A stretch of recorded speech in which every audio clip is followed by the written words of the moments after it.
natin ngayon ay maganda. Dahil ito ay tungkol sa, paki-flash natin. Yan, ang topic po natin ay living by faith, not by feelings. Yan. Ayan, kasi ilan kaya sa atin po yung mga sa araw-araw, nakabase tayo sa feelings natin? O tayo po ba ay namumuhay na talaga base sa pananampalataya natin ayon po yun sa Word of God, di ba? Ayaw ko lang kung alam niyo yung yung sa Itbulaga dati, yung sex bomb. Ano yung lagi nilang kinakanta? Kung ano ang nasa puso mo, sundin. Di ba yun yung laging kinakanta kasi nung Pero yung pagkakasabi na yun, maling-mali, di ba? Kasi kung ano daw yung nasa puso mo, sundin mo na lang.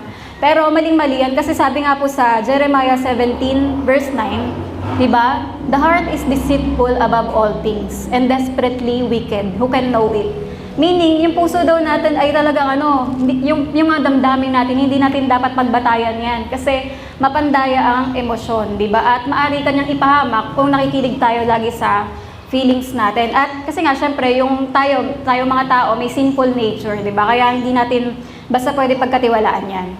Sabi nga daw, yung parang halimbawa sa leader, itong leader na hindi siya makapili. Kung yung leader ba na ito hindi makapili, hindi niya alam gagawin niya, pabago-bago siya, sa tingin niyo, susundin niyo ba yung leader na yon? Di ba hindi? Kasi alam mo na pabago-bago siya. Ganon din sa feelings natin. Hindi siya pwedeng paniwalaan kasi hindi siya pwedeng paniwalaan, sundin o pagbatayan ng buhay kasi pabago-bago yung feelings natin. Sabi nga rin daw, ang feelings daw ay parang buhangin na pabago-bago, di ba? Para daw siyang buhangin sa beach na magulo lagi yung lupa niyan, di ba? Laging nasisipa, naapakan, nilalakaran. Tapos magbuo ka man dyan ng mga castle, ng mga kung ano-ano. Pero pag natabo na ng tubig, wala rin, di ba? Ganun din daw ang feelings natin. Ganun ka siya kapabago-bago. Ayan, at yun nga, ang feelings natin kasi ay pabago-bago, wala man lang paalam yan. Bigla-biglang nag-iiba. Kagabi, bago ka matulog, good mood ka, di ba? Pagkagising mo, irritable ka, bakit feeling mo ang lungkot mo, di ba? Tapos sabi mo, magpa-fasting ako ngayon, pero nung nakakita ka ng post ng halo-halo, parang feeling mo gutom na gutom ka kagad, di ba? Tapos yung may nag-post ng buo yung pamilya, parang bigla mo tuloy na miss yung pamilya mo na nasa malayo, ganon. At minsan may nag-share ng memories, di ba? Tapos yung picture na yun, alam mo may masamang nangyari that time tapos biglang bumalik na naman uli yung galit mo nung nakita mo, di ba? Pwede rin na may break na kayo, tapos nalungkat mo yung letter niya noon, tapos biglang bumalik na naman yung feelings, di ba? Ganyan ka, siya, yung pakiramdam. May time din, di ba, kapag umuulan, sabi, uy, umuulan, ang lungkot, nakakasenti, di ba? Tapos meron din, minsan may nagsindi ng kandila, ang romantic naman, porque may kandila lang. Parang ayun nga, alam niyo yung ang gulo ng damdamin natin, mga feelings natin, kung ano-anong bigla-biglang nararamdaman, di ba? Kaya sabi nga sa Romans 1:17, sabi dyan, the just shall live by faith. Hindi sinabi sa atin na the just shall live by feelings. Tayong mga Kristiyano ay sinasabi na dapat mamuhay sa pananampalataya, hindi sa feelings natin. Kaya tayo nga, napakapalad po nating mga Kristiyano kasi may alam tayo sa Bible. Natutulong sa atin para magkaroon tayo ng emotional stability. Di ba? Tingnan nyo, di ba? Yung mga unbelievers, yung mga taong walang pagkakilala sa Panginoon, walang alam sa Bible, sila yung sabay lang sa flow. Kunwari, ito yung flow ng mundo, nakiki-jive sila, para nakiki-flow lang sa feelings ng sinasabi ng mundo. Parang halimbawa, di ba, may mga tao, hindi natin ma-judge sila kasi wala silang alam sa Word of God. May mga tao nagpapakamatay kasi hindi nila makontain yung sama ng pakiramdam, ng feeling nila. Feeling na nila, gusto na nilang mamatay. Kaya may mga nagpapakamatay, di ba? Meron din yung mga emo ng mga di ba, tao, yung puro black suot. Para feeling nila, kasi feeling nila galit sila eh. Kaya parang pinapakita nila sa laban-labas yung mga rock and roll na mga tao, ganyan. Parang feeling nila, doon lang nila nalalabas yung mga nila. Kaya di ba may mga tao nga na nagda-drugs din? Kasi sabi ng mga nagda-drugs, nagda-drugs sila para makalimutan nila yung nararamdaman nilang mga matinding mga pakiramdam, yung mga terrible na mga emosyon, ganon. Kaya maraming mga naa-addict eh. Kasi yun nga, pagka wala kang alam sa Word of God, hindi mo makontain yung feelings mo, nagpo-flow ka na lang kung ano yung nararamdaman mo. Yan, kaya sa social media pa nga lang, di ba, may makita ka, ay, nakakatawa, joke, ha, ganyan.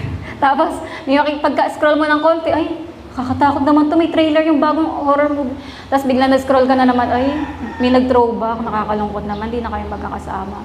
Tapos may pag-scroll mo na naman, may joke na naman, ulit, tawa ka na naman. Di ba? Parang makikita nyo, kahit na during 1 minute lang na nag-i-scroll ka sa Facebook o sa social media, pinaglalaroan yung damdamin mo na pwedeng nakagkaroon ka ng 10 emosyon, 10 feelings na iba-iba habang nag-i-scroll ka. Kaya nga, di ba, sabi nga, di tayo dapat nag-i-stay masyado sa social media kasi ginugulo niyan yung mga pakiramdam natin. Kanina, okay ka naman, nung nag-open ka ng Facebook, bakit parang naging malungkot ka, di ba? Kaya yan, may mga bagay talaga. Kaya kung gusto mo nga talaga maayos yung nakikita mo, dapat, siguraduhin mo na okay yung mga friends mo sa FB o sa social media para siguradong okay yung mga pinopost nila. Ayan, kaya ayun nga, kung wala tayong emotional stability o nabubuhay lang tayo depende sa feelings natin, napaka-delikado nun. Kasi tayong mga Christians, binigyan tayo ni Lord ng tutulong sa atin, di ba? Para makontrol o ma-master natin yung feelings natin using yon ng Word of God. Ang Word of God, di ba kasi, di ba kung ang feelings natin pabago-bago, anytime kahit nga ngayon mismo pwede magbago feelings nyo Kaya dahil pabago-bago yung feelings, hindi natin mapagrelayan, kailangan natin na mapagkakatiwala ang hindi magbabago. Ano yung hindi magbabago? Sabi sa Isaiah 40 verse 8, the word of the Lord stands forever. Meaning forever siya, hindi nagbabago yung salita ng Diyos, di ba? Kaya kailangan nating dumepende sa bagay na hindi nagbabago. Sabi nga daw, alam niyo yung busal ng yung kabayo, yan. Ang Word of God daw ay parang busal sa kabayo na nagkokontrol ng feelings natin. Kunwari, di ba kapag may busal yung kabayo, mapapapunta mo siya sa direksyon na dapat niya puntahan. Tayo rin, yung Word of God, ito yung magiging master ng ating feelings para hindi tayo makontrol nito kung saan-saan lang tayo dalhin. Ayan. At, di ba may mga tao rin kasi na nagbabasa sila ng emotions o ng feelings sa sinasabi ng mga tao sa kanila. Ayan, kunwari, may magsabi sa yung tao, pangit mo, parang na-down ka na, pangit ka talaga ako, parang ayoko na lumabas, di ba? Kasi naapektuhan ka na, ganun sinabi sa'yo, alam mo, di ka talaga magaling, wala ka ng pag-asa. Parang ayaw mo na magpatuloy kasi ganun yung mga sinabi sa'yo, di ba? May mga tao na kapag yun nga, kaya tayo dapat nga, hindi tayo basta magpapa-offend o magpapa-apekto sa sinasabi ng iba. Dati talaga, madali akong ma-offend tsaka masaktan sa mga words. Pero nung may nabasa nga ako na sabi, kung gusto mo na magkaroon ng achievement, maging successful o kaya may matapos ka talaga, may magawa ka sa buhay mo, huwag kang magpapa-apekto sa sinasabi ng iba. Alam mo, may goal kang gagawin, tapos magpapa-apekto ka lang sa sinasabi ng iba, wala kang ma-achieve kung laging nakadepende yung magiging mararamdaman mo sa sinasabi ng iba. Yan, kaya ayun nga, may mga iba nga rin sa atin, di ba, sinasabi, feeling ko galit sa akin si pastor. Feeling mo lang yun, feeling ko galit sa akin si ate ganito, feeling ko galit sa akin si ate ganyan. Pero marami tayong mga feeling na ganun, pero pag tinanong mo, hindi naman pala totoo, di ba? Kaya mapandaya talaga itong emotion. Pero, lilinawin ko lang sa inyo, yung rebuke ka, tsaka correction. Yung rebuke, ito ay galing sa taong may concern sa'yo. Kaya meaning, kahit parang feeling mo hindi maganda yung sinasabi, pero pag tinanggap mo yan, mapapabuti ka. Kasi maganda yun, ibig sabihin kinokorek ka, ayaw ka niyang mapahamak, di ba? Kaya gano'n. Pero, iba yung binabash ka lang, yung puro critic, wala kang pag-asa, huwag ka nang ganyan-ganyan. Iba yun. Ito yung mga bagay na dapat deadline mo lang, ignore mo kasi hindi naman totoo yun. Pero pag rebuke, ayun nga yung mga bagay na makakatulong sa atin. Ayan, kaya alam niyo dito sa mundo, di ba, ang dami talaga nag-end up na mga bitter, di ba?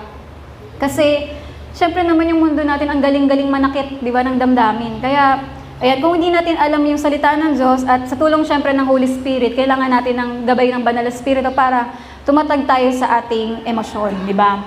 At alam niyo ba, na ang bibig pala natin, may contribution din niya, napakahalaga ng bibig natin sa pandagdag ng feelings natin. Ayan kasi di ba tayong mga tao, natural sa atin na mas maingay tayo magsalita ng mga bad na ng mga nararamdaman natin. Kunwari, pag sobrang saya mo, wala ka namang masyadong kinukwentuhan, di ba? Pero pagka nag-iimo ka, may mga i-chat ka, hindi nga okay pakiramdam ko, chinat mo 10 tao, hindi ako okay, ganyan-ganyan. Pag nagdadrama ka, gusto mo malaman ng maraming tao, di ba? Parang pagka hindi ka okay, ganyan, dapat malaman nila, ganun. Kaya ang nangyayari sa atin, di ba, pagka, eto nga, pakita mo yung picture. Yan, yung mga, tayo ba, yung mga lagi ba nating nasasabi, mga good words o bad words, di ba? Na, tandaan natin, di ba, na kapag bad yung feelings mo, tapos sinasabayan mo pa to ng salita, mas lalo daw nag-i-increase yung intensity ng nararamdaman natin. Halimbawa, naiinis ka. Siyempre, ayun na, yung feeling mo, naiinis ka na.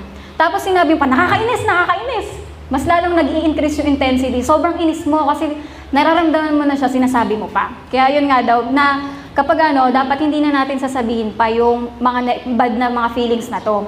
Kasi kaya lang, kadalasan nga daw, yun yung lagi natin ginagawa. Sinasabi natin yung masama natin nararamdaman. Pero, di ba kaya nga sa atin dito, tinuturo sa atin na lagi tayo mag-faith confession. Kasi, doon kapag sinasabi mo na ang lakas ko, masaya ako in Jesus name, di ba? Mas lalong sumasaya ka. Sobrang saya ko ngayong araw na to, mas lalong nag-increase yung intensity. Nararamdaman nyo lalo. Kaya nga yung word of God, di ba? Kapag binabanggit natin siya, mas lalong nagiging totoo sa buhay natin. Yan, kaya di ba alam natin na napaka-strong talaga ng feelings. Pero gayon pa man, kahit gaano ka-strong yun, pwede natin yun makontrol. Di ba? Kasi wag natin hayaan na yung feelings lang natin ang mag-control sa buhay natin. Dapat matuto tayong kontrolin to. Yan, yung tipo kasi may mga tao na, yung tipo pagising na sa umaga, di ko alam kung magiging okay yung araw ko bukas. Depende kung ano maramdaman ko bukas, doon ko malalaman. Di ba may mga ganung tao na kung ano nakabase sa feelings nila, kung ano mangyayari sa araw na yon. For example, ngayong araw na to, yearn camp, di ba? Ay, hindi ko masasabi kung magiging masaya yarn camp. Kapag gising ko, nalungkot ako hindi masaya yung Parang binabase mo, sinayang mo yung mga magagandang moments dahil lang nagdepend ka sa nararamdaman mo. Kahit nga halimbawa, birthday mo ngayong araw na to, pero pag feeling ko, hindi naman ako mahalaga ganyan. Kaya kahit sino tuloy bumati sa'yo, kahit sino mag-effort sa'yo, feeling mo nonsense. Kasi nakabase ka nga sa feelings mo na hindi naman ako mahalaga Hindi nagpapanggap lang tong mga taong to. Hindi lang talaga nila ako ganyan. Ayan.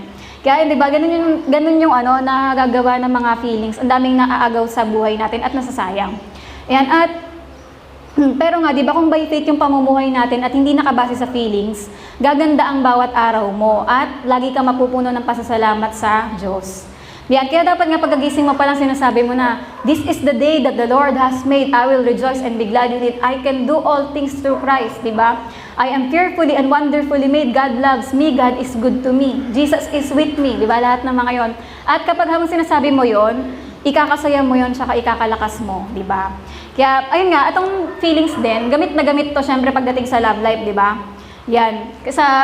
Halimbawa, sa mga iba na akala nila in love sila, di ba? Dahil sa feelings, akala mo in love ka na.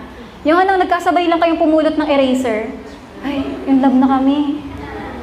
Pinayungan ka lang niya, uy, may crush na ata sa akin to. Di ba? Sinama ka lang sa selfie niya, uy, parang crush ako nito, sinasali ako. Yan, parang yun nga, hinart lang yung post mo, hinart na yung post. Yan, parang nag-OA na feeling na agad. Di ba? Kaya yun nga, may mga akala nila sa, pakita mo yung next. Nandiyan na ako. Akala nila in love sila dahil sa sa mga feelings lang. Pero tingnan niyo sa Bible din, kahit si Amnon, 'di ba? Sabi niya, sobrang laki daw ng pagmamahal niya kay Tamar, 'di ba? Pero yung after niyang i-rape niya, 'di ba? Feeling niya sobrang mahal niya. Pero after niya ma-rape, yung love niya nag-turn to hate, meaning hindi talaga totoong love 'yun, 'di ba? Na totoo, last lang talaga 'yun. Kagaya din kay Michal, 'di ba? Parang noong una parang crush na talaga kasi si David, 'di ba?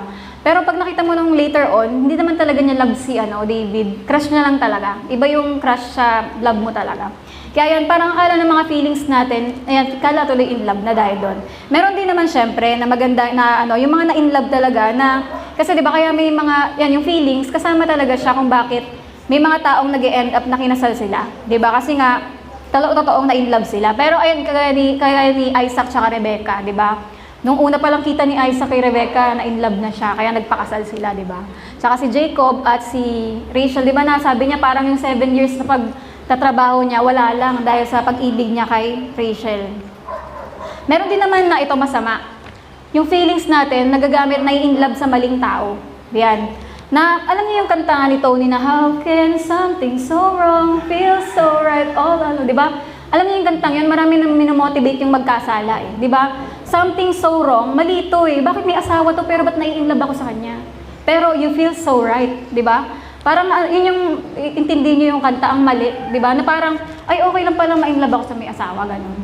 Parang okay lang pala na kumabet, o kaya okay lang na ganito, mang-agaw ako, ganyan. Kasi hindi porke, tandaan niyo to hindi porke you feel right, right na talaga yun. Kasi yung mga feeling right, delikado yan. Dapat doing right tayo, di ba? Ang pinakamahalaga, doing right. Hindi yung porke na feel mo, feeling ko right to parang siya yung nag-fulfill sa akin May mga ganyan-ganyan, di ba? Pero hindi tayo feeling right, doing right. Ang gusto ng Panginoon. Yan. Kaya kasi, di ba, naalala ko lang kasi nakita ko sa End Time headline. Sabi doon, may wife na iniwan niya yung husband niya para makipag-date sa kapwa babae. Di ba? Isipin niyo yung gano'n na dahil sa feeling niya, ay feeling ko ito yung magpapasaya sa akin, feeling ko, yung mga gano'n. Kaya nagkakaroon ng mga ganong mga uri ng kasalanan dahil sa feeling nila, right yun. Yan, kaya kagaya nga rin si King David, di ba? Yung kanya, na yung alam naman natin na hindi tama yung may asawa na si Bathsheba, pero pinili pa rin ni David yun. Kaya dahil doon, yan, na nangyari, nagkasala siya, di ba? Kaya dahil lang din sa feeling, di ba?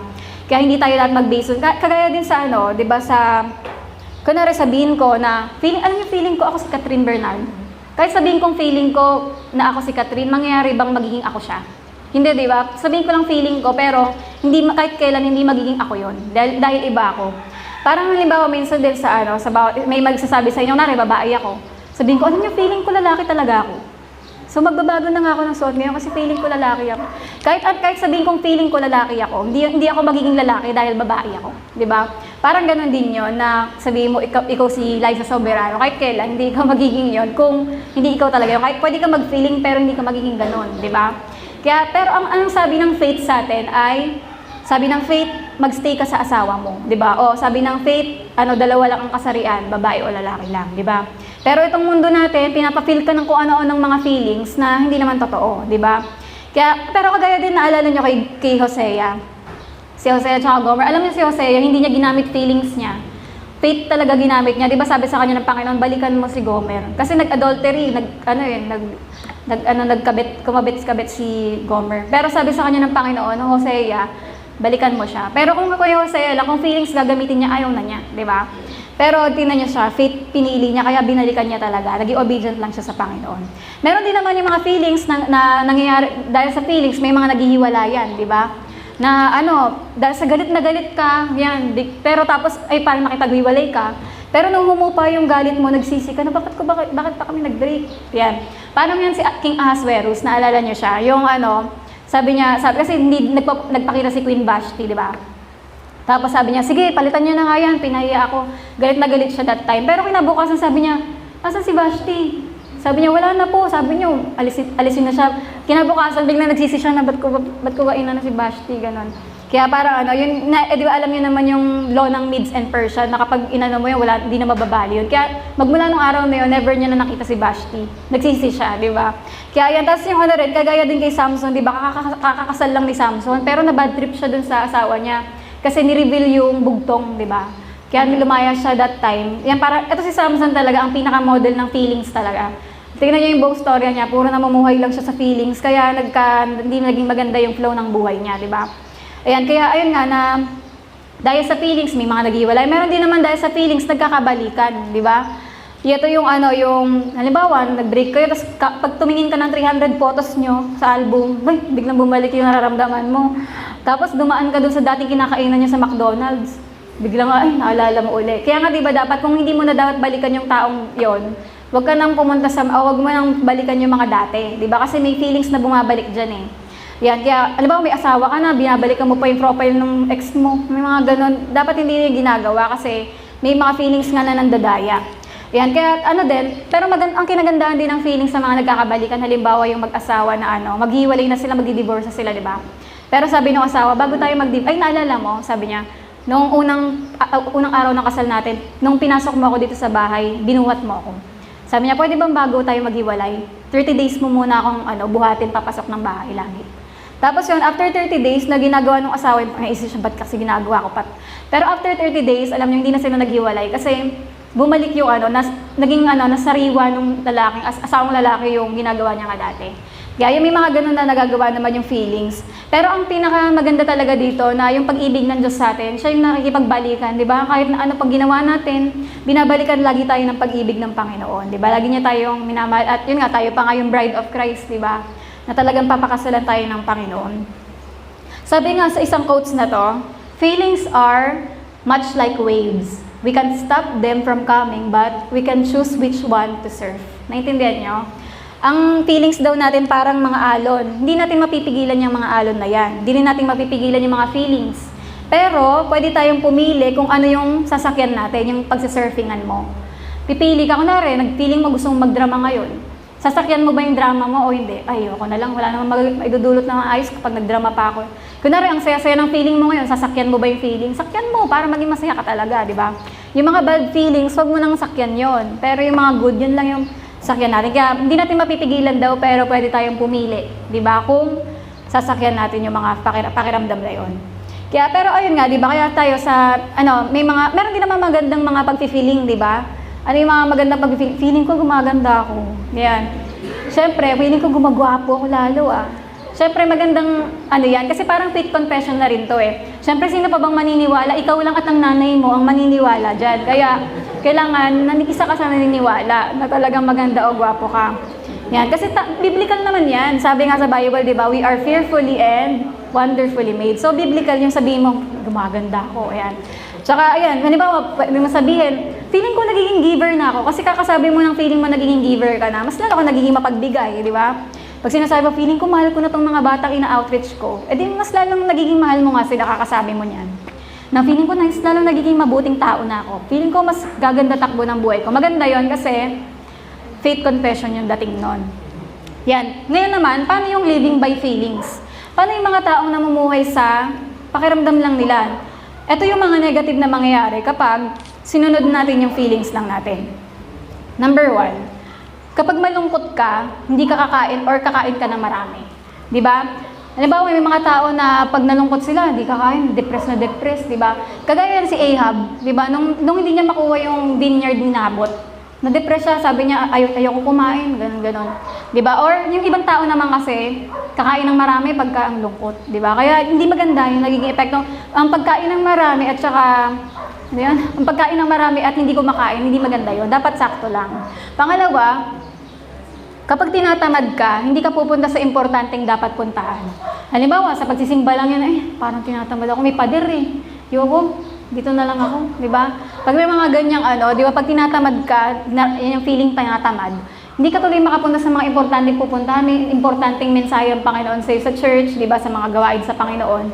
Hindi ka nagpupunta dahil tinatamad ka. Kagaya nga ni Jonah, di ba, napupunta dapat ng Ninive, pero dahil tinatamad naman talaga siya, kaya tignan nyo, hindi siya pumunta.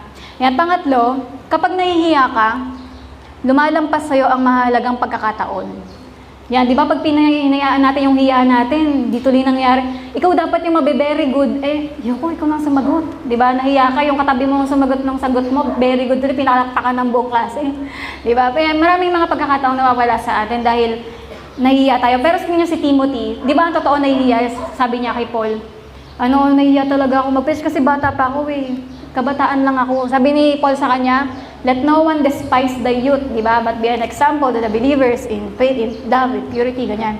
Di ba? Parang sinasabi sa kanya, lakas ang loob mo. Kasi tignan niyo kung nahiya si Timothy, hindi siya nakapagpastor sa napakadaming tao. Pangsunod, pangapat, kapag naduduwag ka, tumatakas ka, di ba? Pag hinayaan mo lang na naduduwag ka, tatakasan mo yung mga bagay kagaya si Peter, di ba? Kilala mo ba si Jesus?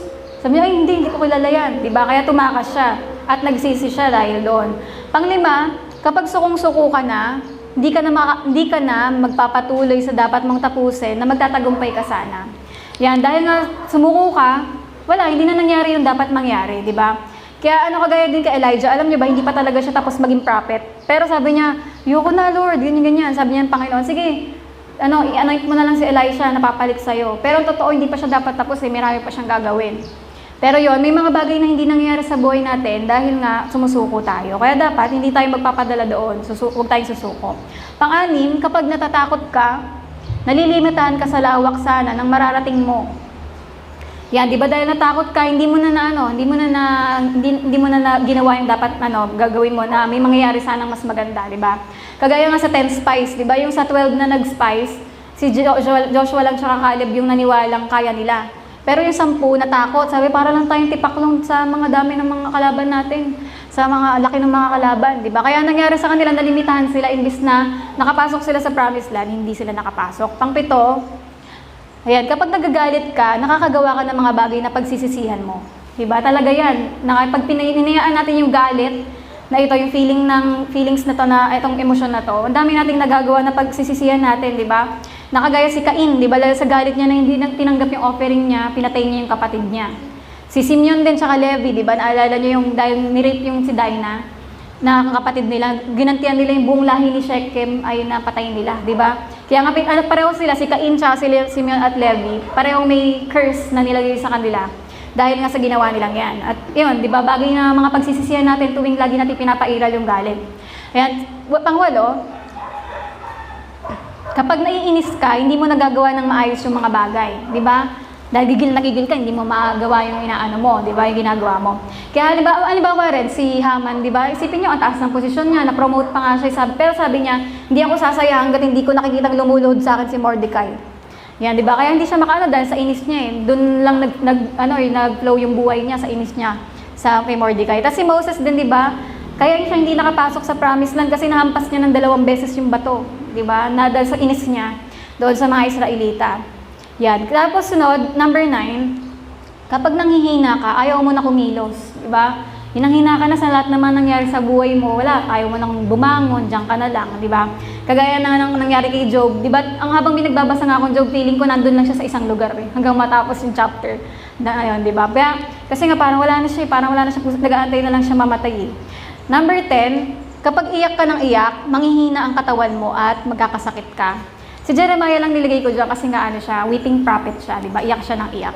Pero sa atin, kapag tayo iyak talaga tayo ng iyak, alam niyo nakaka-apekto dyan sa health natin. Nanghihina yung katawan natin at kaya nagkakasakit yung katawan. Dahil pag binayaan mo lang na may sorrow ka lagi. As number 11, kapag tinopak ka, gumagawa ka ng mga abnormal na bagay. Ang nilagay ko naman dito si Nehemiah kasi nanabunot siya. Yan, nanabunot siya, ng bugbog siya sa sobrang inis niya. Yan, kaya tayo rin, di ba, pag tinutopak tayo, ba't ko ba nagawa yung mga ganong bagay? Di ba? Kasi nga, yan, hinayaan mo yung topak na angkinin ka. 12, kapag naiinggit ka, gumagawa ka ng masama sa kapwa mo. Sino sa inyo nararanasan nyo yung naiinggit ka sa taong to? Alam nyo, para mawala yung inggit mo, gumawa ka ng mabuti sa tao na yon. Maging magkaibigan kayo.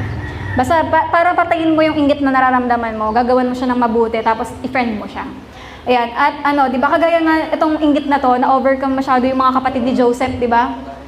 Na tinapon tuloy siya sa balot at binenta dahil sa inggit sa kanya. Pati rin si King Saul, hindi siya makapag-concentrate sa pagiging hari niya kasi gusto niya mapatay si David dahil naiinggit siya kay David na napatay niya si Goliath, di ba? Masikat na siya ngayon. Yan, tapos 13, kapag feeling mo kung sino ka na, babagsak ka. Kapag feeling mo ang yabang-yabang mo na, yan, babagsak ka kagaya ni Pharaoh, di ba, na sino yung Diyos na sinasabi niyo? Sino yung ganyan? Di ba, parang feeling niya siya ang Diyos, siya ang mataas. Pero nakita naman natin, di ba, na binagsak siya ng Panginoon dahil ang yabang niya. Kaya ganyan din, maraming masamang nangyayari dahil namumuhay tayo by feelings, di ba? Pero paano naman kung namumuhay tayo living by faith? Yan, paano kung mamumuhay naman tayo sa pananampalataya kapag faith yung sinunod natin at hindi ang feelings natin? Una, kapag malungkot ka, magpupuri ka, di ba? Hindi ka lang magdadrama-drama, magkukuha ng kutsilyo. Magpupuri ka, kukuha ka ng gitara, magkukuha ka ng tambol, di ba? Magpupuri ka sa Panginoon. Kagaya ni David, kapag narulungkot siya, may mga problema siya, umaawit siya sa Panginoon. Ganyan ang tunay na Kristiyano, na kahit na may masamang nangyayari, umaawit sa Panginoon. Pangalawa, kapag tinatamad ka, babangon ka. Di ba? Inilagay ko dito si Solomon kasi si Solomon yung laging nagsasabi sa mga Proverbs na ang tamad ay ganito, ganyan. Ayaw na ayaw niya sa tamad, di ba? Pag binasa niyo yung mga sulat ni Solomon sa Bible. Kasi nga naman, nung binigay pa nga lang sa kanya yung pagiging hari, ang sipag niya talaga eh. Napaganda niya ng sobra yung kaharian kasi masipag siya. Di ba? Kaya ang binabalaan niya yung mga tamad na maghihirap kapag hindi bumabangon. Di ba? Kaya tayo, pag tinatamad tayo, mas lalo kang pumunta, mas lalo mong gawin, mas lalo kang pumuntang church kahit pag ayaw mong pumunta. Pati na rin si Ruth, di ba? Kung tutuusin, si Ruth, namatayan siya ng asawa, di ba? Pero isipin niyo, mas lalo pa siyang nagsisipag pa siyang manguha ng pagkain, di ba? Pangatlo, kapag nahihiya ka, lalakasan mo ang loob mo. Di ba? Kasi alam natin na sa Diyos galing yung lakas ng loob. Kagaya nga sa centurion, di ba? Ang totoo nahihiya siya, sabi niya, Lord Jesus, nahihiya talaga akong pumunta ka sa bahay namin. Kahit sabihin mo na lang na magaling na siya, di ba? Pero yun nga, di ba, na pagka hindi tayo nahihiya, mas may nakukuha tayo. Di ba? Kung nahihiya lang siya, hindi niya nakuha yung request niya. Pang-apat, kapag naduduwag ka, tatanggapin ang katapangan ng Diyos. Di ba? Kapag naduduwag tayo, tanggapin natin yung katapangan na bigay ng Panginoon sa atin. Kagaya nga kay Gideon, di ba? Totoo siya, duwag talaga siya. Pero dahil naniwala siya sa sabi ng Panginoon na magiting siya at matapang, nagawa niya. Di ba? Sunod, number 5, kapag sukong-suko ka na, tutuloy ka pa rin. Di ba? Kaya kay Moses sabi niya, Lord, ako ba nanay ng mga to, ng mga Israelita? Bakit ako pa kailangan maghirap para sa kanila mag-lead dito? Di ba? Pero yun nga, Kahit nasukong-suko si Moses, tumuloy pa rin siya. Nagtiwala siya sa Panginoon na makakayanan niya. Kaya tayo rin, huwag tayong susuko. Tuloy pa rin. Pang-anim, kapag natatakot ka, magpapakatapang ka o magpa-fasting ka. Magpapakatapang ka kagaya ni Joshua o magpa-fasting ka kagaya ni Esther. Di ba pa ulit-ulit na sinasabi ng Panginoon kay Joshua, be strong and take courage. Do not fear or be dismayed. Di ba? For the Lord your God will be with you. 3 times sinabi ng Panginoon yun kasi totoo natatakot si Joshua. Parang, ang galing-galing ni Moses bakit ako papalit? Gano'n, natatakot siya. Pero, nakita naman natin, di ba? Nagpakatapang siya dahil sinabi ng Panginoon, magpakatapang siya. Si Esther naman, natatakot talaga siya, di ba? Sabi niya, ayoko pumunta sa hari kasi pwede ako mamatay pagka ano. Pero, nung nag-fasting siya, tumapang siya, di ba? Sabi niya, if I perish, I perish. Di ba? Kaya ayan, hindi sila nagpatakot. Pang-7, ayan, kapag nagagalit ka, hindi ka magkakasala at magpipigil ka. Di ba? Ang nilagay ko dyan si Joseph, di ba? Isipin niyo si Joseph, nung nakita niya yung mga kapatid niyang nagtapon sa kanya, nagbenta sa kanya. Kung ano talaga, kung bumalik yung feelings ni Joseph na galit siya.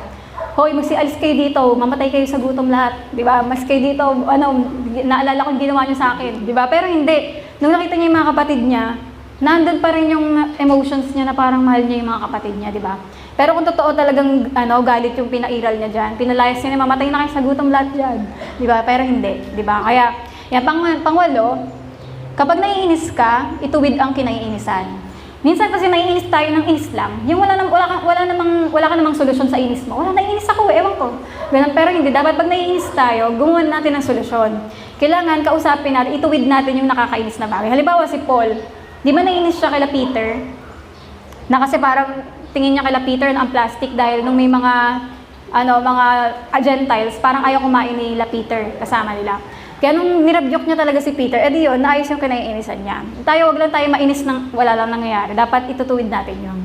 Number 9, kapag nangihina ka, tatanggapin ang palakasan ng Diyos at magpe-pray ka pa rin, di ba? Si Paul lagi yung sinasabi, His grace is sufficient for us, di ba? Ang dami niyang mga hirap na pinagdadaanan, pero sabi niya, di ba, lagi niyang tinatanggap yung kalakasan ng Panginoon, na sufficient yung kalakasan ng Panginoon sa buhay niya.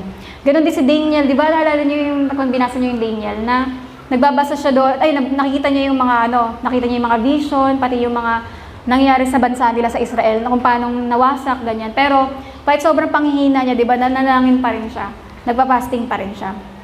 Ayan, tapos, number 10, yan, kapag iyak ka ng iyak, saglit lang yon kasi tatawa ka rin. Di ba? Alam ni David yan dahil sabi niya, weeping may remain for a night, but rejoicing comes in the morning. Di ba? Na alam natin, na kahit umiiyak tayo ngayon, bukas, masaya na ulit. Di ba? Kasi gano'n ang sabi ng Panginoon, pinapasaya niya tayo ulit. Sunod, number 11, kapag tinopak ka, ire-rebuke mo yung sarili mo. Spirito ng topak, lumayas ka in Jesus' name. O kaya naman, baka kaya ka tinotopak kasi kulang ka lang sa kain at saka kulang ka lang sa tulog. Kagaya ni Elijah, di ba? Kaya siya tinopak kasi hindi siya kumakain eh. Tsaka hindi siya nagpapahinga. Pero nung nagpahinga na siya, nakakain, okay na siya, di ba? Sunod, 12, kapag nainggit ka, gagawan mo ng mabuti yung tao at makikisaya ka sa nangyari sa kanya. Yan, tingnan niyo si Jonathan, kung may tao talagang dapat mainggit, si Jonathan yun kay David, di ba? Parang isipin niyo, magkaedad lang kami ni David, tapos mas favorite pa siya ng papa ko, ng mga tao, ganyan, ang dami natutuwa kayo. Parang alam niyo kasi si Jonathan na magiging king dapat, di ba? Magiging hari. Pero sabi niya, David, hindi, ikaw magiging hari, ako na lang yung magiging right hand mo. Di ba? Parang ganun siya na hindi siya naiinggit, di ba? Ginagawa niya pa ng mabuti, binibigyan niya pa ng gamit, saka ng damit si David, di ba? Kahit na kung tutuusin, dapat patayin ko to dahil ito karibal ko. Pero hindi ganoon yung ginawa niya, di ba? So, sunod 13, kapag feeling mo kung sino ka na, magpakumbaba ka at magsisi, di ba? Halimbawa, kagaya nga ng kay King Nebuchadnezzar, di ba? Dahil nga feeling niya ang galing-galing na niya, bigla siyang ibinagsak ng Panginoon, naging parang baliw siya, di ba? Kaya doon niya sinabi na talagang may Diyos at yung Diyos lang ang dapat talagang papurihan. Yan, kaya ganyan ayan ang pamumuhay by faith. Ito naman, God's word to control your feelings. Ngayon, makakita nyo dito na talagang nakakontrol ng word of God ang mga emotions. Alam nyo ba dati, lalo na nung panong high school ako, syempre wala pa ako masyadong alam sa word of God. Yung ko talaga, yung feelings ko, roller coaster talaga, tsaka ang hirap, biglang okay ako ngayon, maya-maya, di na naman ako okay, ganyan-ganyan. Ang gulo ko dati. Nung hindi ko pa alam yung word of God. At wala nga talagang ibang gumamot sa magulo kong pakiramdam, kundi ang salita ng Diyos. Kaya ito rin sa mga buhay natin, di ba? Kung lagi nyo itong gagawin, hindi na kayo magiging biktima ng mga emosyon natin. Ito, halimbawa, Sino sa inyo yung galit? Ayan, galit, angry. Sabi, di ba sabi sa Bible, lahat ng papakita ko dito verses ha. Ayan, sabi nga dyan, kapag nagagalit ka, maalala mo na in your anger, do not sin. Galit ako ngayon, parang gusto ko manapak. Sabi nga pala sa Bible, in your anger, do not sin. Huwag ka daw magkasala. Siyempre, di natin mapipigilan minsan nagagalit tayo. Pero, pag nagalit ka, huwag ka dapat magkasala. Di ba? Kaya yun maalala mo, ay hindi ako mananapak, hindi ako mananakit. Di ba? Kasunod naman yun, the wrath of man produces not the righteousness of God. Kahit kailan, hindi ako magiging matuwid sa harapan ng Panginoon kung ganito ako, galit ako lagi. Di ba? Tapos yung love your enemies, ay oo nga pala, dapat mahalin ko nga pala yung mga kaaway ko, imbis na mainis ako sa kanila, ang magalit. Tapos sabi ng Panginoon, kung ikaw, inano ka na may ginawa sa'yo, parang dapat ginagantihan na yung mga ganyan eh. Pero sabi ng Panginoon, vengeance is mine, says the Lord. Sabi ni Lord, siya gaganti, kaya hindi na ako papatol dito. Di ba? Yan. Tapos sunod naman, halimbawa, feeling mo nadadown ka. Yung parang nadadown ka na parang hindi ka na-appreciate, feeling mo parang parang hindi na, parang wala nang worth yung buhay mo, ganyan. Parang hindi napapansin ng iba yung kahalagahan mo. Minsan pag gusto mo magdrama o ma-discourage, ayan, tandaan mo yung mga verses na to. Deny yourself, take up your cross and follow Jesus. Pag sinabing deny yourself, it's no longer I who lives but Christ. Hindi na nga pala ako yung nabubuhay, si Kristo na. Yung dati palang madramang ako, hindi na nga pala ako to. Di ba? Kaya yun, di ba, tsaka naalala din natin yung verse na He must increase and I must decrease. Di ba? Hindi mo naisipin yung sarili mo. Kapag alam nyo, kapag gusto na naman natin ng mga papuri ng mga tao, gusto natin ma-appreciate, meaning, umaangat na naman yung self, yung sarili natin, di ba? Pero lagi mong tandaan, oo nga pala, self-denial. It's no longer I, but Christ. Di ba? Pati na rin yan, yung do not think of yourself more highly than others. Di ba sabi ng Bible, huwag mo isipin na VIP ka. Huwag mo isipin na very important person ka. Kundi isipin mo na yung iba ay mas mataas kaysa sa'yo. Di ba? Kaya, para hindi ka maging mayabang, huwag mo isipin na masyado ka importante. Yan. Tapos, it is more blessed to give than to receive. Ang dami kong ginawa sa mga taong to, ang dami kong binigay, ang dami kong pagkikare. Pero tandaan mo lagi, okay lang, kahit hindi nila binabalik sa akin, it is more blessed naman to give than to receive. Diba? Tsaka yung, we are unprofitable servants, we've done what we just have to do. Na, Lord, di man lang ako ina-appreciate ng mga taong pinaglilingkuran ko na to, ganyan-ganyan. Pero tandaan mo, ay, oo nga pala, lingkod lang ako ng Panginoon. At hindi nga ako dapat pasalamatan eh. Dahil ginagawa ko lang yung tungkulin ko. Diba? Kaya doon mawawala yung arte mo, tsaka yung mga drama-drama, ay, oo nga pala, sabi nga pala ng Word of God, ganito. Ito naman, sino naman yung mga feeling bitter? Yan, feeling mo hindi ka makapagpatawad. Maalala mo yung do not let the sun go down while you are still angry, nor give place to the devil. Ay, oo nga pala. Kapag tinagalan ko nga pala yung galit ko, binibigyan ko na ng pagkakataon yung demonyo. Kapag, di ba, natulog ka ng may kagalit ka, katabi mo yung demonyo, matulog. Kaya hindi ka makatulog eh, kasi yan, katabi yung demonyo. At yan nga, binibigyan mo pa ng malawak na pagkakataon yung demonyo guluhin buhay mo. Tapos maalala mo, if you don't forgive them their trespasses, neither your heavenly Father will also forgive you. Na kung hindi mo pinatawad yung kapwa mo, hindi ka rin papatawarin ng Diyos. E di hindi masasagot mga prayers mo, lahat-lahat, di ba? Lahat ng blessings naka-block, hindi makarating sa'yo dahil hindi ka nagpapatawad. Tsaka, ayan, yung sabi ng Bible, let go of all the bitterness, anger, clamor, di ba, yung mga ganyan. Na ang mga sama ng loob, inaalis yan sa buhay. Hindi yan pinapanatili sa atin. Tapos ito naman, feeling fearful. Pag natatakot tayo, ano yung mga dapat nating maalala para mamuhay tayo by faith? Yan, yung sabi dyan, fear not, for I am with thee. Be not dismayed, for I am your God. I will strengthen you, yes, I will help you, and uphold you with my righteous right hand. Sabi ng Panginoon, wag nga pala akong matakot, kasama ko siya. Diba? Tsaka tandaan mo lagi, yung greater is He that is in me than He that is in the world. Mas greater yung Diyos na nasa akin kesa dun sa mga kinakatakutan ko, diba? I will never leave you nor forsake you. Kapag naaalala mo kasama ko nga pala si Lord, hindi ka na matatakot eh. Yan, sabi ni Lord, I will be with you even to the ends of the earth. Diba? Hanggang sa dulo, kakasamahin tayo ng Panginoon. At sabi nga, say to those who are fearful-hearted, do not be afraid. The Lord your God is strong with His mighty arms. When you call out His name, He will come and save. Diba? Kaya pag naalala mo yan, ay hindi, ililigtas ako ng Panginoon, hindi ako matatakot. Yan, tsaka yung sabi ng Panginoon kay Joshua, yung be strong and courageous. Do not be afraid. For the Lord your God will go before you wherever you go. Diba? Sunod naman, kapag nararamdaman mo na, sad ka, nalulungkot, ay, meron pa ba ako? Meron pa pala yung sa taas. Ay, hindi, tama pala. Ayun yung sa natatakot. Nasabi ko ba lahat ng verse?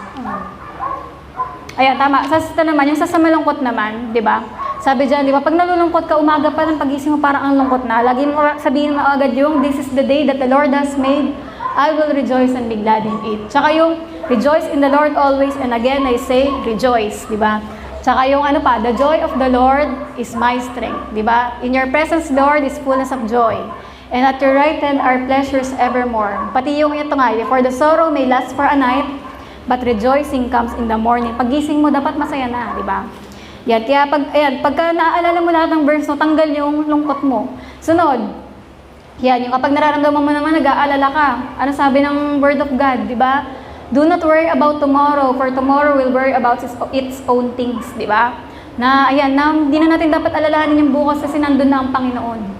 Tapos, do not worry about anything, what you will eat, drink, or wear, di ba? For your Father knows what you need before you ask Him, di ba?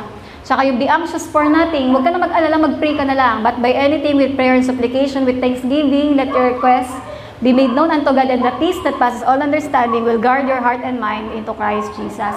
Tsaka yung pag nalaman mo na Jesus is the same yesterday, today, and forever, nagbabago man yung mga sitwasyon sa buhay natin, pero si Lord hindi magbabago, di ba? Ba't ka pa mag-aalala? Kaya sabi rin ng Panginoon, di ba? In this world, you will have tribulation, but be of good cheer. I have overcome the world. Sabi ni Lord, kontrolado ko pa rin ang lahat, di ba? Tapos sunod, sino sa inyo yung parang pag nararamdaman nyo, nanghihina kayo, feeling weak. Ano ang mga verse natin dyan, di ba? Sabi ng Panginoon, He gives power to the weak, di ba? His grace is sufficient for us. Sapat ang kalakasan ng Panginoon. For His strength is made perfect in weakness. Pati na rin yung God is the strength of my heart and my portion forever. And when I am weak, then I am strong, di ba? Pero sa lahat pa rin ng mga uri ng emosyon, syempre, ano yung pinaka gusto nating emotion na nararamdaman? Masaya, di ba? Alam niyo ba yung happy? Ang happy ay thankful. Pag thankful ka, lagi kang masaya. Yan yung contented. Kahit kasi kapag mapagpasalamat ka, pinagpapasalamat mo lahat ng meron ka, nagiging kontento kayo, di ba? Na kahit lang ito na rin, ikaw magkumpara ka ang isang mayaman sa isang mahirap. Yung mayaman, ang dami-daming meron sa kanya, pero hindi siya masaya. Pero yung mahirap, kahit konti lang yung meron sa kanya, dahil thankful siya, mas masaya pa siya, di ba? Kaya yun yung lamang natin sa mga sobrang mayayaman. Kasi tayo, kung kontento tayo, thankful tayo sa Panginoon, masaya tayo kaysa sa kanila, di ba? At saka yung peaceful ka, ayaw mo ng mga kaaway, di ba? Yan yung happy, yung talagang gusto mo payapa ang lahat, di ba? Maayos tayo sa bawat isa. Yan, tsaka alam nyo, maganda nga rin talaga na i-desire natin na, Lord, gusto ko talaga mag-rejoice everyday, gusto ko maging masaya araw-araw. Kasi, di ba kapag masaya tayo, ang nangyayari sa'yo, nagiging mapagbigay ka. Uy, libre ko kayong lahat, ang saya ko ngayon eh. Di ba? Tsaka palabati ka sa mga tao, dati hindi ka nagkakamusta. Ngayon, hi, hello, ganyan, di ba? Tsaka yung tawa ka ng tawa pag masaya ka. At humahaba yung pasensya mo kay Kuya Paul, di ba? Kapag masaya ka, okay lang yan, ano ba kayo, huwag kayong magalit, di ba? Yan, nagiging mas maunawain ka, nagiging matulungin ka, nagiging mas masaya ka kasama, nakikipag-fellowship ka lalo pag masaya ka. Puno ka ng lakas, ganado ka sa mga ginagawa mo, nagiging mapagmahal ka. Pero pag sasabihin mo, hindi ako happy eh, hindi ako masaya eh. Bibigyan ko kayo ng reasons para maging masaya kayo. Yan. Ito, ang mga reasons para maging happy tayo. Una, kasi, save ka. Diba? Ligtas ka at pupunta ka sa langit. Hindi ba ang saya-saya nun? Hindi ka na pupunta sa impyerno. Diba? Na hindi ka na matatakot sa buhay mo. At alam nyo, hindi lang tayo feeling saved. Talagang ligtas tayo. Diba? Totoo, hindi mo na kailangan ma-feel na saved ka kasi totoo ang kaligtasan ng Panginoon. Pupunta talaga tayong langit. Diba? Na ganun ang kaya dapat magsaya ka, pupunta ka bang impyerno, ba't ang lungkot mo, di ba? Dapat ang mga tayo nagre-rejoice tayong mga Christians, ang pinaka-joyful sa buong mundo. Kasi alam natin may heaven, may mansion tayo sa langit na pupuntahan, di ba?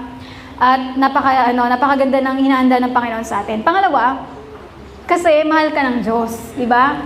Siyempre, kung alam mo naman pala may nagmamahal sa'yo, masaya yun na pakiramdam, di ba? At alam niyo ba, yung pag-ibig ng Diyos sa'yo, hindi lang basta love, kundi special love, di ba? Sabi nga daw, lahat tayo mahal ng Panginoon, pero yung pagmamahal niya sa atin, iba-iba. Yung special para sa'yo, di ba? Kaya yun, isang bagay pa yun, dapat para magsaya tayo. Pangatlo, kasi nabubuhay ka kasama si Jesus, di ba? Kasi habang dumadaan tayo dito sa buhay na to, hindi tayo nag-iisa. Nagka-problema ka man, pero kasama mo ang Panginoon, di ba? Nandiyan ang Holy Spirit para tulungan tayo maging matatag, di ba? Kaya naman ba't pa tayo malulungkot, di ba? Kaya makakaya natin lahat ng mga problema dahil nandyan si Jesus. Pangapat, kasi ang kaharian at kayamanan ng Diyos ay para sa iyo. Di ba? Na lahat, sabi ng Panginoon, di ba? Binibigay ko sa inyo ang buong kingdom ko. Di ba? Ang kaharian ng Diyos ay para sa atin, di ba? Kaya hindi ba dapat magsaya tayo dahil isang pray mo lang, humiling ka lang sa Panginoon. Di ba, pwede niya ibigay ang mga pangangailangan mo. At kasama na rin dyan yung mga gifts ng Panginoon, mga blessings na sa atin, pamilya, mga friends, church, at lahat ng mga kailangan natin. Panglima, kasi meron kang Bible, di ba? Na nandyan lahat ng promise ng Panginoon. Alam niyo yung mga taong malungkutin, hindi nagbabasa ng Bible yun. Kasi ang isang taong nagbabasa ng Bible, laging masaya. Kasi pag nagbukas ka ng Bible, laging sisigla ka sa mga magandang pangako ng Panginoon. So kapag hindi ka na nagbabasa ng Bible, napapansin mo ang lungkot mo na. Diba? Pero ang mga Kristiyanong nagbabasa ng Bible, laging masaya. Hindi matagal malungkot, hindi matagal ma-depress. Diba? Yan. Kasi lagi mo nakikita doon na, magiging overcomer ka at mapagtatagumpayan mo ang lahat. Yan. Kaya, sa conclusion natin, diba? Alam nyo, kahit si Jesus, hindi siya nagpadala sa feelings. Si Jesus, hindi siya namuhay according sa feelings.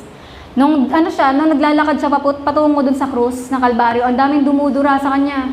Kada dura ba kay Jesus sinasapak niya? Di ba hindi? Lahat ng mga, nagsasabi sa kanya na mga ganito ka, akala ko ba ganito ka, ganyan, bakit ganyan? Pinapatulan ba ni Jesus? Hindi, di ba? Hindi siya namumove by feelings. Kinukutsa siya, hinahampas, sinasampal, pinapahirapan. Nung iniwan siya ng mga disciples, pinagmumura niya ba yung mga disciples? Kayo mga walang kwenta kayo, iniwan niyo ako. Hindi, di ba? Wala siya sinabi sa kanila. Pero kagaya nung binetray siya ni Judas, sinabi ba niya ng Panginoon na talaga to? Parang hindi niya minura si Judas, di ba? Si Peter, nung dinenay siya, sumama ba loob niya? Hindi niya na ba pinatawad? Huwag ka na magiging lumapit-lapit sa akin, ha? Hindi niya ginanon, di ba? Si Jesus, sinasabi sa kanya na ang daming chismis na ginawa sa kanya. Sabi sa kanya, ang dami nang sinasabing paratang sa'yo, oh. Wala kang magsasabihin. Wala talagang sinabi si Jesus, di ba? Hindi siya pumapatol sa mga kaaway niya. Si Lord ay namuhay siya na talagang with love, di ba? Pinamuhay niya yung ayon talaga sa salita ng Diyos. Kaya nga si Jesus ang tinatawag na living word. Kasi bakit, di ba? Kitang-kita mo sa pamumuhay na ginawa ni Jesus sa mundo na to, yung salita ng Diyos, di ba? Kaya nga si Jesus talaga yung model natin sa pamumuhay, di ba? Kasi siya talaga yung totoong nagsabuhay na tong mga bagay na to at hindi siya namuhay by feelings, kundi namumuhay siya by the Word of God. Kaya ito nga, lagi kong tinatandaan to, ito yung laging intro ni Charles Cap sa ministry niya. Sabi the Word is working mightily in me. Diba? Sabi doon, no matter what the circumstances, what I feel or see, the Word is working mightily in me. Diba? We don't live by sight. Diba? We live by faith, not by sight. Hindi lang tayo namumuhay sa kung ano nakikita mo ngayon, kung ano yung naririnig mo o nararanasan, kundi namumuhay tayo sa kung ano ang alam natin sa salita ng Diyos. At naniniwala tayo na at work yung salita ng Diyos na yun sa buhay natin, ano pa man ang nangyayari. Diba? At tandaan natin ito, our faith, not our feelings, gives us victory. Di ba? Kaya kayo, gusto nyo ba maging matagumpay sa buhay nyo Kristiyano? Sa araw-araw na buhay nyo, huwag kayong mamumuhay by feelings. Kundi, tandaan nyo talaga, ilagay natin sa puso natin yung salita ng Diyos at mamuhay tayo sa pananampalataya dahil alam natin, ito talaga, yung sekreto para maging matagumpay tayo. Di ba? Para hindi tayo madaig ng kaaway. Yan, kaya tayo ay manalangin. Ama, maraming salamat, Lord, sa mensahe mo, Panginoon, sa amin ngayong umaga na ito. Salamat, Panginoon, dahil tinuturo mo sa amin talaga, Panginoon, mag-depend sa Word of God. Panginoon, dahil ito, Panginoon, yung sure, ito yung hindi matitibag, at ito ay yung Word of God, it will stand forever. Heaven and earth will pass away, but your words will never pass away. Panginoon, kaya tulungan mo kami, Lord, ng mga Kristiyano, na lagi, Panginoon, hinahawakan ang mga salita mo, hindi lang namin inilalagay sa puso, kundi lagi rin binabanggit ng bibig namin, at nakikita, Panginoon, sa aming mga gawa. Tulungan mo kami, Lord, to be hearers and doers of your word, Panginoon. At mas lalo namin, Panginoon, pakamahalin ang iyong mga salita. Alalahanin namin, Lord, yung mga pangako mo, Panginoon. Nang sa ganon, mas lalo kami maging overcomer, Lord, sa buhay na ito. At salamat, Panginoon, dahil tutulungan mo kami, Lord, na hindi kami madaig, Panginoon, ng diablo sa mga panggugulo niya ng mga emotions namin in the name of Jesus. Kundi, Lord, tulungan mo kami maging matibay, to walk by faith, not by sight, Panginoon, to walk by faith, not by feelings. At patuloy, Lord, na makita namin, Panginoon, yung buhay, Panginoon, na talagang na-overcomer, Panginoon, sa lahat ng sitwasyon. At tutulungan mo rin, Lord, yung mga buhay namin na magiging blessing to sa iba, Panginoon, at makikita nila na talagang at work sa amin, Lord, yung mga salita mo. Kaya Thank you, Lord, sa mga napakinggan namin ngayong umaga. We pray, Lord, na isil mo ito sa aming mga puso, Panginoon, at tulungan mo kami, Lord, na magtiwala sa inyo. Ilagay, Panginoon, yung buong isip namin at puso sa inyo, Panginoon, at taglayin namin, Lord, yung kapayapaan na nagmumula sa inyo, Panginoon. Kaya salamat, Lord, sa patuloy na paglilinaw mo sa amin ng iyong mga salita. And we pray, Lord, na patuloy na lumago, Panginoon, sa ang mga salita na ito sa aming mga puso. At patuloy, Panginoon, na tulungan mo rin, Lord, na makita agad, Panginoon, sa amin yung reflection, Panginoon, ng mga bagay na ito, ng mga itinuturo mo sa amin. Bigyan mo pa rin kami, Lord, lagi ng teachable spirit, Panginoon, na lagi kaming magpaturo sa inyo sa lahat ng mga bagay. At salamat, Lord, dahil gagawin mo kaming matagumpay sa anumang panahon at sitwasyon. At patuloy, Lord, na pinupuri ka namin sa ginawa mo, Panginoon, sa araw na ito, sa pangalan ni Jesus.